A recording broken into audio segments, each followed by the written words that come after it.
Hey guys, in this video I'm going to show you how to add a trusted connection on Roblox Mobile. If you find this video helpful, please consider to like this video and subscribe to my channel. In saying that, let's just jump straight into the video. Okay, so before we start, there is an age requirement, so you must be at least 13 years or older to use trusted connections.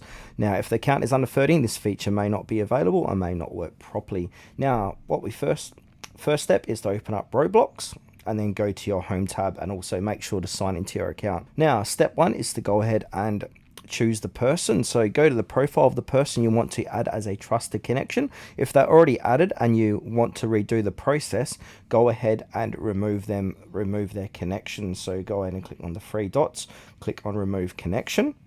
Don't worry, we're going to re-add them in. Now, step two is to get their QR code. So on the other person account, go to their profile, tap share profile, and then show the QR code. Or if it's a friend or family, we can go ahead and just get their QR code by getting their QR code. Now, to get their QR code, what we need to do is if we come back here, so if we're on the home tab, go to more and then click onto connections. Then from here, go ahead and click on the little plus icon.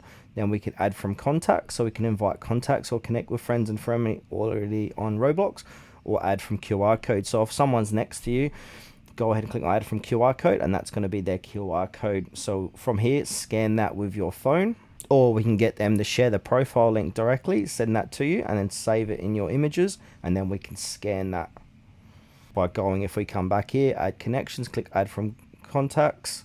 We can also connect with friends by inviting them here as well.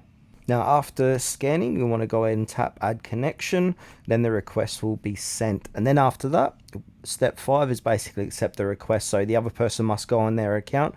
They need to accept the connection request. Once accepted, the trusted connection is now complete.